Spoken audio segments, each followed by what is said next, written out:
우리가 예수를 믿고 하나님의 자녀가 되면 사탄의 시험이라는 것이 내게 찾아옵니다. 어떤 사람은 내가 예수를 믿었더니 교회를 나갔더니 너무 많은 환난이 일어나는 겁니다. 집안에 우환도 생기고 이러저러한 사건들이 생기고 자꾸 별일 없던 일상에 자꾸 별일이 생기는 거죠. 그래서 나 교회 못 나가겠다, 이제 그렇게 말하는 사람들을 만나게 됩니다. 그런데 실제로는 예수를 바로 믿었을 때보다 예수를 믿는 믿음이 확증되고 나면 이 시험의 강도가 강해집니다. 처음에 예수를 믿었을 때는 아주 작은 시험으로도 내게 느낌이 크지요. 울림이 크지요. 그런데 내 신앙이 굳건해지면 조그만한 시험을 가지고는 내게 느낌도 오지 않는 그냥 일상이 되어버리고 만단 말이죠. 그러니까 사탄이 나를 시험하는데 조금 더 강력한 힘을 가지고 강력한 사건으로 나를 시험하고 다루는 것입니다. 기억해야 될 것은 사탄에게 시험을 받으면 긍정적인 이해가 몇 가지 있습니다. 첫째는 내가 하나님의 자녀가 되었구나 하는 것입니다. 사탄은 하나님의 자녀가 아닌 자를 시험할 필요가 없습니다. 바꾸어서 설명하면 자기 졸개를 자기가 다루어서 올무에 걸 필요가 없다는 말입니다. 내가 하나님의 자녀이니까 사탄은 나를 테스트하고 나를 넘어지게 하고 그래서 어떻게든지 하나님에게로부터 벗어나게 만들려고 온갖 시도를 하는 것이죠. 그래서 내가 시험을 당하면 온전히 기뻐하라고 말씀을 하시는데 그것은 내가 하나님의 자녀인 증거를 가졌으니까 그것이 오히려 내게는 기쁨이 된다 하고 표현하는 것입니다. 시험을 당하는 것은 그 자체가 죄가 아니지만 문제는 내가 약해서 시험에 빠지거나 올무에 걸려서 넘어짐으로써 마귀와 결탁할 때, 타협할 때 내가 죄를 짊어지게 되는 겁니다.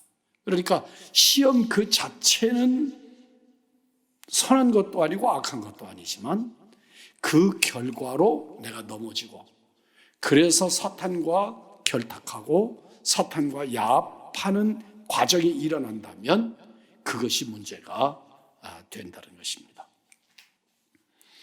예수님은 첫 번째 시험을 당하시고 두 번째 시험을 당하는 것이 오늘 본문입니다.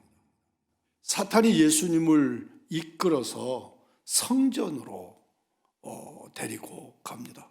오늘 성경의 말씀을 보면 거룩한 성으로 데려가서 성전 꼭대기에 세우고 그렇게 말합니다.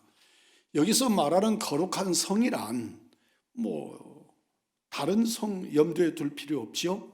예루살렘 성 뭐라고 여깁니다. 시온 성, 예루살렘 성 그렇게 이해할 수 있습니다. 그리고 성전 꼭대기에 세웠다. 성전이 있는 거룩한 성, 그 성은 예루살렘 성에 대한 다른 표현들이지요. 성전 꼭대기에 세웠다. 오늘날의 예루살렘 성전 그러면 그렇게 높은 건물은 아니지요. 오늘날의 눈으로 본다면 우리나라의 롯데 빌딩이 제일 높지요. 이 빌딩이 103층이라고 123층이라고 그랬던가? 하여튼 되게 그렇죠. 비슷하지요.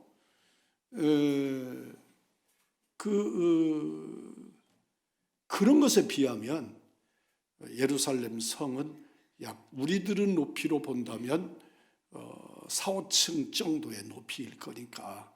그러나 당시의 상황으로 바라보면 어떤 건물도 그 건물보다 높지 않지요. 우리나라에서는 어떤 건물도 조선시대에 왕궁보다, 임금님이 사시는 왕궁보다 높이 지을 수가 없었어요. 건물을. 이스라엘이라면 성전보다 높이 지을 수가 없었겠죠. 그러니까 그 시대의 사람들은 눈으로 바라보면 정말 어마어마하게 높은 큰 건물이지요. 오늘의 우리들은 눈으로 바라보면 정말 아무것도 아니죠. 저는 우리 대한민국에서 꽤 큰 건물들을 보았다, 그렇게 생각을 했는데, 중국 심양에 가니까 거기에 있는 빌딩들을 바라보니까 우리나라 빌딩은 성냥갑 같고, 그들의 건물은 정말 산등성이 같은 그런 건물들이에요. 건물 하나를 지어도 어쩌면 그렇게 큰지, 이들이 정말 대단하구나. 건물 하나가 그렇게 만만치 않았습니다. 제가 어려서 국민학교 5학년 때 전라남도 여수로 수학여행을 갔는데, 여수에 가서 다른 거 하나도 기억이 나지 않는데 이 사건 하나가 딱 머릿속에 지워지지 않는 게 있어요. 진남관이라고 하는 이순신 장군이 병사들을 훈련시키고 주의하던 건물이 하나가 있어요. 근데 그 건물의 기둥이 이렇게 생긴 것들로 그냥 쭉 주랑으로 세워서 지붕만 있는 그런 건물인데, 어려서 국민학교 5학년짜리가 바라본 그 건물, 그 기둥은 세계에서 제일로 큰가 보다, 그런 생각을 했단 말이죠. 어마어마한 건물. 그런데 이제 나이 먹어서 여수를 가서 내가 진난관을 꼭 가봐야겠다, 그래서 가서 보니까 상대적으로 그렇게 큰 건물이 아니더라고요. 여러분들은 혹시 여러분이 다니던 국민학교 운동장, 그리고 나이 먹어서 혹시 그 운동장을 가보신 적이 있습니까? 그런 느낌 비슷할 것이라고 생각합니다. 하여튼 그 높은 성전 꼭대기에 올려놓고 뛰어내리라고 말합니다. 네가 하나님의 아들이 아니냐, 이렇게 말하지 않습니다. 네가 하나님의 아들이거든, 네가 하나님의 아들이라면 한번 뛰어내려 봐라. 그러면 천사가 와서 너를 땅에 떨어뜨리지 않도록 받지 않겠냐, 한번 뛰어내려 보라고 충동질을 합니다. 그게 유혹이지요. 예수님은 마귀의 흉계를 아시고 주 너희 하나님을 시험하지 말라고 단호하게 사탄의 괴계를 물리치십니다. 하나님을 시험한다는 것이 무엇입니까? 여러분은 하나님을 시험할 수 있습니까? 하나님을 시험하는 것이 왜 악한 것일까? 예수님이 당하신 시험을 중심으로 살펴보면 하나님을 시험하는 것은 두 가지 특징을 가집니다. 하나는 말씀을 고의로 테스트하는 것입니다. 예수님이 뛰어내려야 될 이유가 있습니까? 그 성전 꼭대기 위에서 뛰어내려야 될 이유를 발견하십니까? 예수님이 뛰어내리지 않으셨습니다. 하나님은 그 어떤 명분으로도 테스트를 받으실 분이 아니시다는 겁니다. 할 수 없어 시험할 경우라도 용서하지 않으십니다. 우리 출애굽기 17장 7절 말씀 한번 찾아보십시다. 출애굽기 17장 7절입니다. 다 같이 시작. 그가 그곳 이름을 마사 또는 무리바라 불렀으니 이는 이스라엘 자손이 다투었으며 또는 그들이 여호와를 시험하여 이르기를 여호와께서 우리 중에 계신가 안 계신가 하였음이더라. 아멘.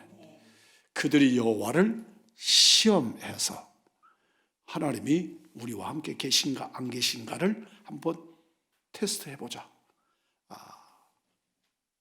그것을 다투었다, 싸웠다. 그래서 무리바라고 불렀다고 성경은 말씀합니다. 말씀으로 하나님을 테스트하는 시험은 믿음이 약하든지 순종하지 않는 사람에게 자주 생깁니다. 특별히 하나님의 말씀이 안 믿어질 때 이 말이 진짜인지 가짜인지 한번 보자. 그런 생각을 갖고 말씀을 다루는 것입니다. 자기 마음대로 조건을 정해놓고 하나님을 시험하는 유혹에 빠지기가 쉽습니다. 성경에 보면 구체적으로 이것을 이렇게 하는 사람이 있지요. 기드온입니다. 그는 양털을 놓고 주변에는 이슬이 내리지 않고 양털에만 이슬이 내리게 해 주십시오. 그러면 하나님이 나와 함께 하시는 것을 믿겠습니다. 정말로 그랬거든요. 그러니까 그 다음 날에는 반대로 양털에만 안 내리게 해 주십시오. 다른 데는 다 이슬이 내리고 양털에만 안 내리게 해 주십시오. 하나님께서 이 기드온이라고 하는 사람이 얼마나 불신앙이었는지 그 사람을 북돋우기 위해서 지금 미디안과의 전쟁을 앞에 두고 그를 주의적으로 쓰기 위해서 그 일을 끝까지 주님께서 인내하시면서 그에게 당신이 하나님이신 것을 그리고 하나님이 그 일에 개입하시면 이 전쟁에서 승리한다는 것을 기드온에게 이렇게 심어주기 위해서 그 일을 감당하시는 것을 봅니다. 흔히 우리가 11조를 가지고 하나님을 테스트합니다. 하나님 앞에 11조 드리고 11조 드렸으니까 몇 배로 주시는가 한번 보자. 그리고 내가 이 일에 성공하는지 실패하는가 한번 보자. 그래서 11조를 가지고 하나님을 테스트하는 그런 일들을 행하는데 하나님을 시험하는 것 그 자체가 뭐다? 무리바다. 하나님과 겨루는 것이다. 하나님을 시험하지 말라고 말씀합니다. 하나님은 이사야 55장 11절, 시편 138편 2절에서와 같이 자신이 온전하고 성실한 분이시기 때문에 하나님의 말씀은 빈 껍질이 없고 끝까지 책임지시기 때문에 말씀대로 믿고 순종하는 자에게 그 말씀대로 실천해 주신다고 말씀합니다. 우리 한번 찾을까요? 이사야 55장 11절 저 영상 한번 보십시오. 함께 하겠습니다. 내 입에서 나가는 말도 이와 같이 헛되이 내게로 되돌아오지 아니하고 나의 기뻐하는 뜻을 이루며 내가 본한 일에 형통함이니라. 옆에 말씀 시편 138편 2절 시작. 내가 주의 성전을 향하여 예배하며 주의 인자하심과 성실하심으로 말미암아 주의 이름에 감사하오리니 이는 주께서 주의 말씀을 주의 모든 이름보다 높게 하셨음이니라. 그래서 시험하지 말라는 것입니다. 여호와의 이름이 무엇보다도 높으시니 그 이름을 시험하지 말라. 하나님의 입에서 나온 말씀은 하나도 헛되지 않는다. 그러므로 시험하지 말라고 말씀합니다. 두 번째는 말씀을 오용하고 가감하는 것이 하나님을 시험하는 것입니다. 우리가 하나님의 말씀을 대하다 보면 특별히 우리 설교자들에게 정말 무섭게 주시는 말씀입니다. 이 말씀이. 근데 우리 성도들에게도 어느 자리에서 하나님의 말씀을 보탭니다. 그리고 하나님의 말씀을 뺍니다. 그리고 자기에게 이롭도록 말씀을 바꿉니다. 이런 죄를 지지 말라는 것이죠. 하나님 앞에서 그 하나님의 말씀을 보태거나 빼면 하나님께서 내게 주시는 복을 복을 뺄 것이고 내가 하나님의 말씀을 보태면 내게 붙는 저주를 보탤 것이라고 성경은 말씀합니다. 하나님의 말씀은 빼거나 보태서는 안 되는 것이죠. 시편 91편은 하나님을 사랑하는 자, 하나님의 이름을 알고 높이는 자, 하나님께 진실히 기도하는 자에게 주시는 약속입니다. 우리 11절 함께 해보겠습니다. 다 같이 시작. 그가 너를 위하여 그의 천사들을 명령하사 내 모든 길에서 너를 지키게 하심이라. 내 모든 길에 너를 지키게 하신다. 우리가 걸어가는 모든 여정에서 지켜주신다는 것이지 벼랑 꼭대기에서 지켜주신다는 것이 아닙니다. 그러니까 스스로 벼랑 꼭대기에 서서 하나님을 시험하는, 내가 넘어지면 나를 받는가 받지 않는가 보자, 이 말씀을 사탄이가 그대로 인용하는 겁니다. 너를 거기서 뛰어내리면 벼랑 끝에서 네 발끝 하나 상하지 않도록 지키신다고 하는 이 말씀을 한번 너를 통해서 열매를, 그렇게 되면 오늘날의 스타라고 일컬어지는 탤런트들이나 영화 배우들이나 가수들이나 등등의 사람들이 이 스타의식이 너무 지나쳐서 시민을 상대로, 국민을 상대로 거짓을 행동하다가 망하는 이런 사람들을 우리가 종종 볼 수 있습니다. 성경을 분별 없이 인용하고 마음대로 갖다 붙이는 사람은 현대교회에 있어서 큰 문제거리입니다. 하나님의 말씀은 보태지도 말고 빼지도 말고 주신 말씀대로 해야 할 것입니다. 성경을 점치는 책처럼 생각하는 사람들도 굉장히 많지요. 그런 경우는 허다했습니다. 지금도 있는 것 같습니다. 성경을 이렇게 그냥 이렇게 뭉쳐놓고 이렇게 펴고 자기가 열었을 때 거기 있는 말씀이 오늘 너에게 주시는 말씀이다. 그렇게 해서 성경 가지고 점치는 그런 사람도 있지요. 우리가 삼가 조심할 일입니다. 두려워할 일입니다. 하나님과 말씀을 진지하게 대하지 않고 자기중심적으로 편리에 따라 가볍게 취급하는 사람은 하나님의 말씀이 가지는 능력을 평생 체험하지 못할 것입니다. 그러므로 하나님의 말씀을 코에 걸면 코걸이, 귀에 걸면 귀걸이로 마음대로 사용하지 말라는 것입니다. 하나님의 말씀은 주신 대로 판단해야 합니다. 하나님의 입장에서 말씀을 겸손한 자세로 연구하고 묵상하고 내 삶에 적용할 때 내 길을 비추는 등불이 될 줄 믿습니다. 우리는 하나님의 말씀이 때로는 내게 양난설 검처럼 무섭고 두렵게 내게 나를 몰아붙여도 그 말씀 앞에 아멘할 뿐이지 이 말씀을 가지고 자기 형편에 맞도록 편집해서는 안 된다 하는 것을 잊지 않기를 바랍니다. 마귀는 하나님의 말씀을 시험하라고 충동질합니다. 하나님이 너를 얼마나 사랑하시는가 하나님을 한번 다뤄봐라. 네가 진짜 하나님의 아들이냐? 그러면 한번 시험해봐라. 주님은 사탄의 시험에 넘어가지 않습니다. 항상 테스트를 해야 할 대상은 하나님이 아니라, 따라서 해보십시다. 하나님이 아니라 나다.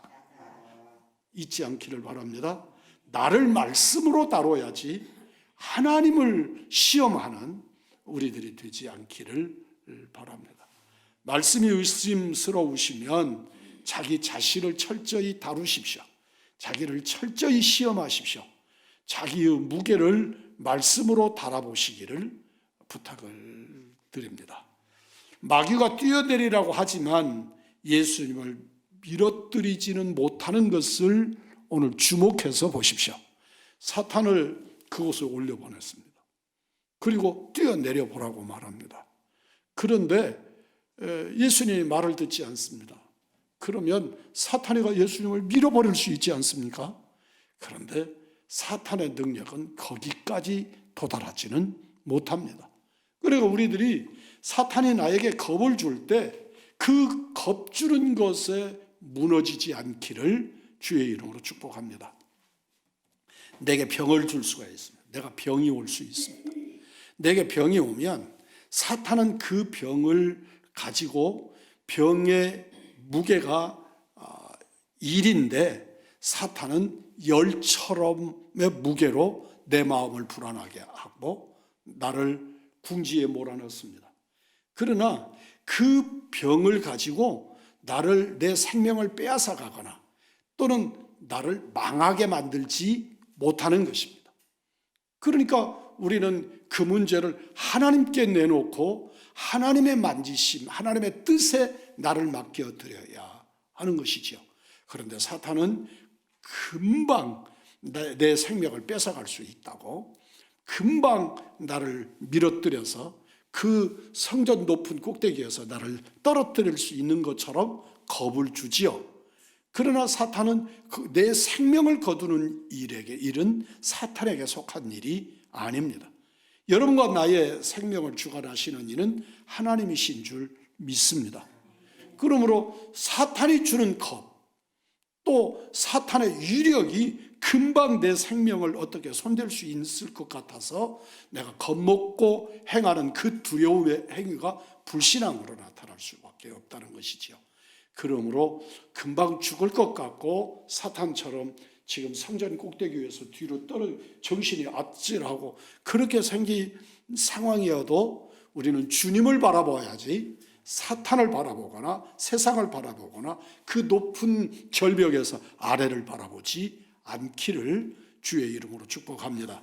그것이 우리의 믿음입니다. 따라서 하십시다. 마귀는 나를 유혹할 수는 있어도 넘어뜨리지는 못한다.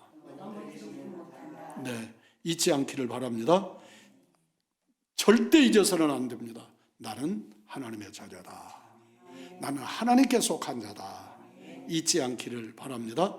예수님처럼 하나님을 시험해서는 안 된다는 확고한 신앙 자세를 가지고 우리는 늘 세상에 대하여 사탄에 대하여 승리하시는 믿음의 사람들, 시험하지 않을 뿐만 아니라 승리하는